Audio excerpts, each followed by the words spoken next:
Let me go live. Let me go live. Let me go live. Let me go live. Mm, mm, mm, mm. Da, da, da, uh, uh, uh, uh, uh, uh, uh, uh, uh. Put it, put it,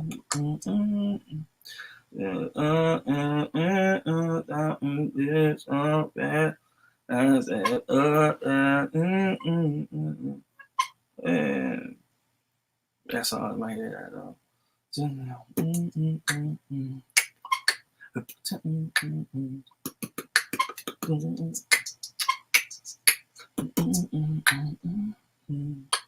Yo, what up, what up, what up, what up? Can y'all hear me? My mic nice right now. Check, check. Here we go, here we go. Here we go, here we go. And well, where feel be out there. Man, a couple of throwbacks for you right there, man. Hey, man, soon I'm gonna hook my turntables up in this thing, man. We're gonna get, ooh, it's gonna be lit up in hell. It's gonna be lit on this channel, man. I ain't no, I just get tired of hooking them things up. Cause this is real DJ equipment. Real DJ equipment. Real DJ equipment. Real, real, real DJ equipment. Okay. I don't feel like hooking that stuff up sometime, man. It'd be like, what I am in the market of is investing in another controller, a DJ controller, so I can just, you know what I'm saying, do my thing. I ain't gotta take nothing down. I can just have one already set up and one already on the trailer, ready to go. You know what I'm out. Y'all know what I'm talking about. In other words, how's everybody doing, man? This is Brother Lawrence, repping that 228. It's a bright day. Have you ate? That was a whack word. I know. But how you doing though, man? Y'all alright? Y'all alright? Mm-hmm. I know we ain't got nobody in this line. Y'all got me talking to myself, but that's cool. It's cool. It's cool. It ain't even about me. It's about the message. I know some of y'all can catch this on the playback, and you know it'll hit you then. So it ain't even about right now. We just planting them seeds. We just planting them seeds. Boom, boom, boom. Over there, boom, boom, boom. We plant the seeds and watch it grow. Watch it grow. You know, it's no set formula, but just do it. Like just plant the seeds. You know, and Mother Nature would take its course, and get what? You know what I'm saying? When you look back, you'll see that progress. You know what I'm talking about? So, today we doing it. We want to continue the the high frequency, you know what I'm saying, of nation building and you know helping my people find their identity, helping when I say identity, through genealogy, finding out who your people are, really are, you know, and but we just gonna continue to do the work, the righteous work that we always do. We want a network come together to get the information to our people on how we can make our situation better. It's a lot of complaining, it's a lot of pointing, it's a lot of all that, man. But we gotta look deep from within try to make this thing work. We got to crank the insides up. We got to level up within ourselves. You know, man, I ain't got no yoga special, no, you know what I'm saying, no meditation special coming, but hey, I can bring in those who are more proficient in that area than I am. Bring them on, man, so y'all can get the information that you can take home and apply to your reality beyond YouTube.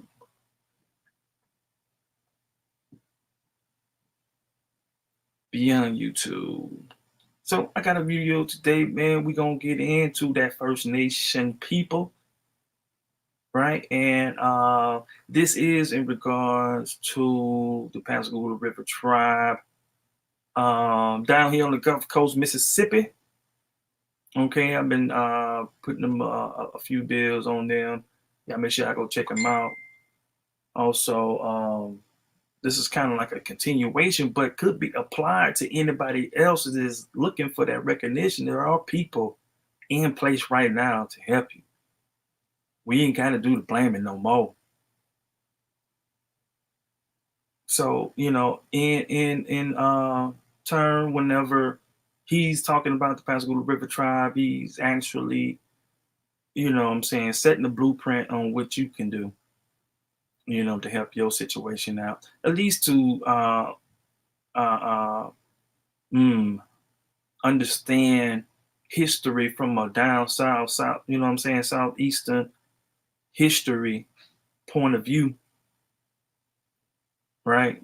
East of the Mississippi River, right? All of those tribes and colonies, settlements, there's a lot of stuff that went on, and a lot of our people got displaced, they ain't come home. And they probably ain't, they ain't coming home. They ain't coming home. And some of our people became citizens. You can have Indian blood in your veins and still be a citizen.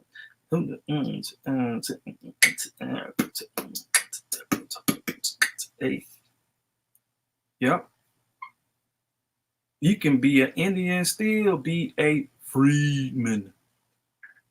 Yep. That what the document say. That what the paperwork say. Yep. All you gotta do is go look at them. That's all you gotta do.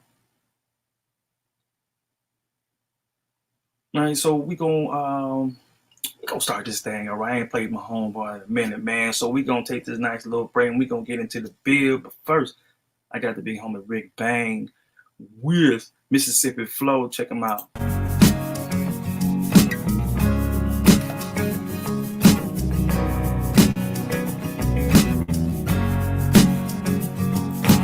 Lord, let the Mississippi River flow.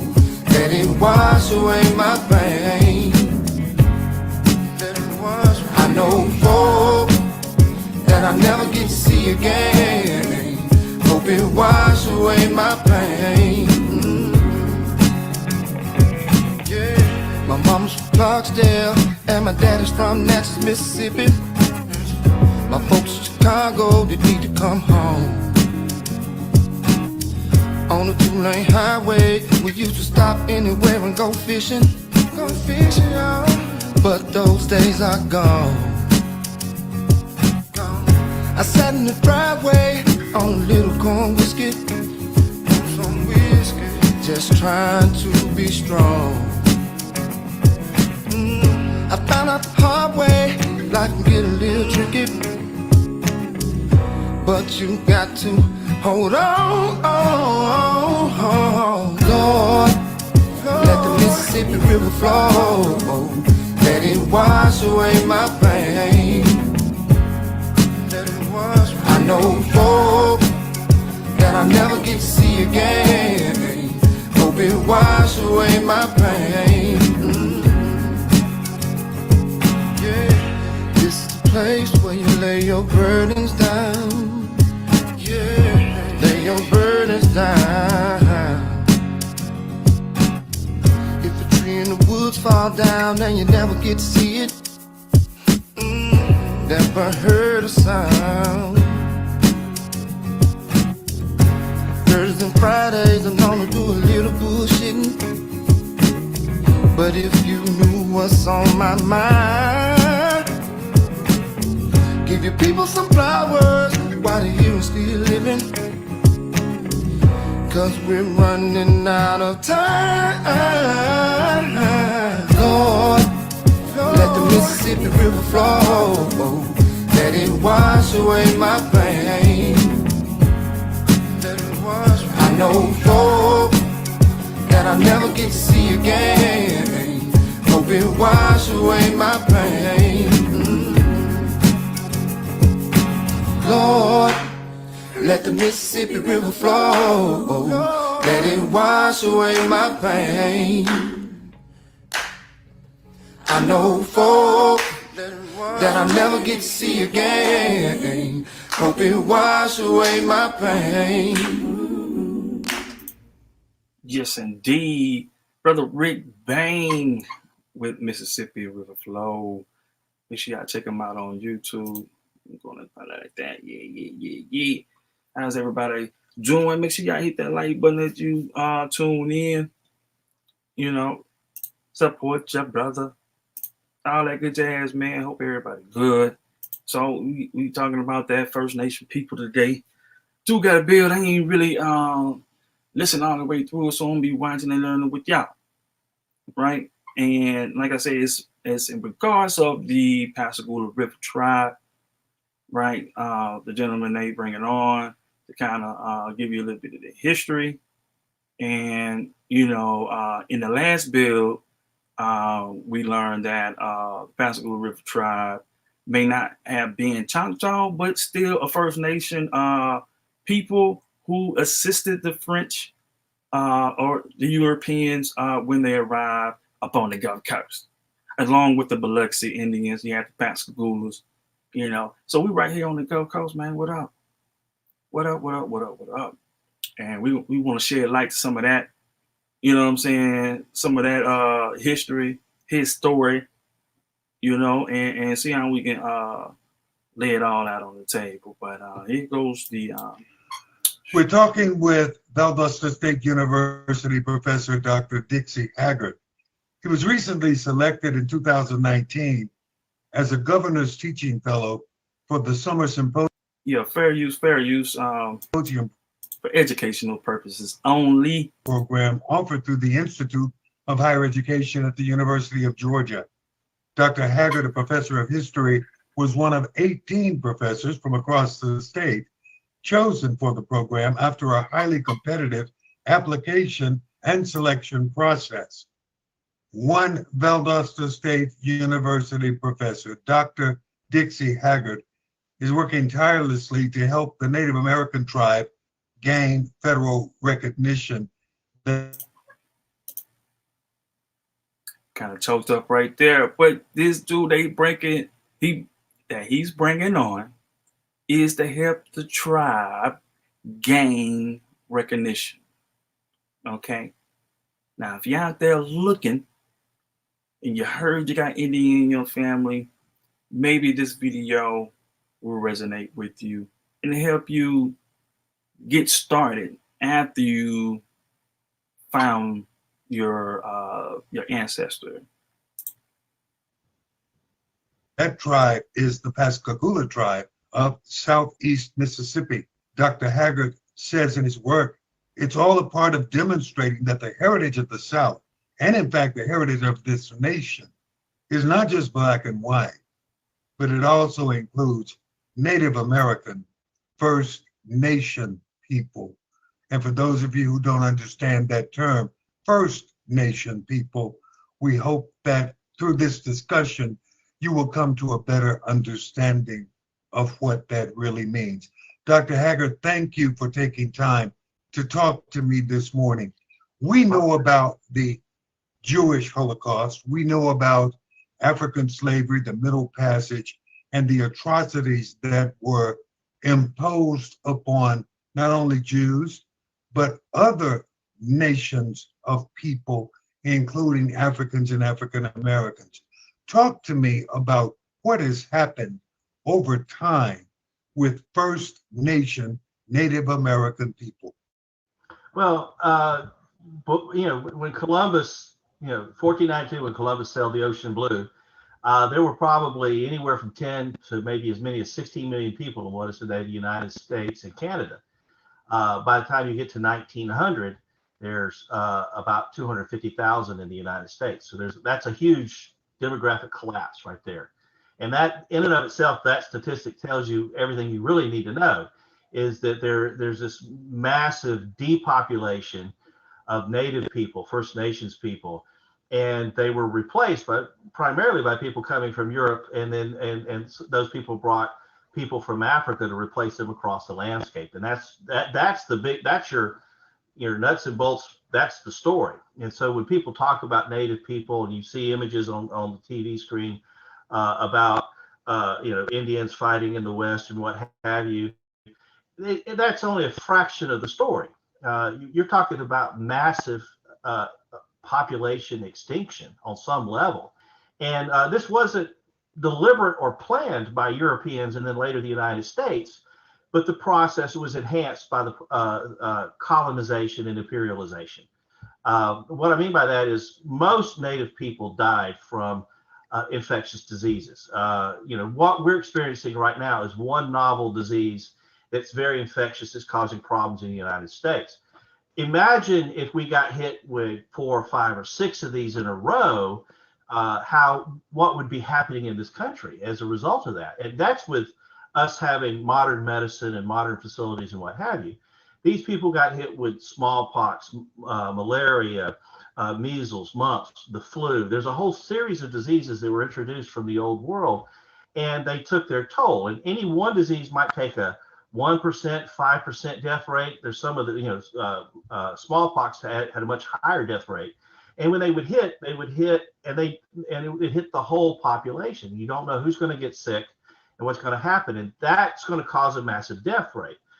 But you can't assume that was going to happen just, when Native Americans come in contact with the rest of the world. These First Nations people weren't just automatically going to die off.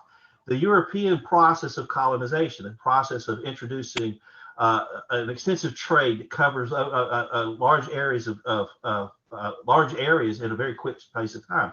The introduction of Indian slavery, where they're using one tribe to enslave other groups. That's actually partially how Virginia and eventually South Carolina helped fund the African slave trade when they brought slaves in, was seizing natives from the interior, selling them down to the Caribbean. But that you're moving people across the landscape quickly, and when these diseases hit, you're spreading those diseases out. The other thing is just the imperial warfare between the different European powers spread these diseases. The spread of alcohol, and so there's multiple vectors that the Europeans helped cause the spread of disease among Native people, and it was not direct all the time.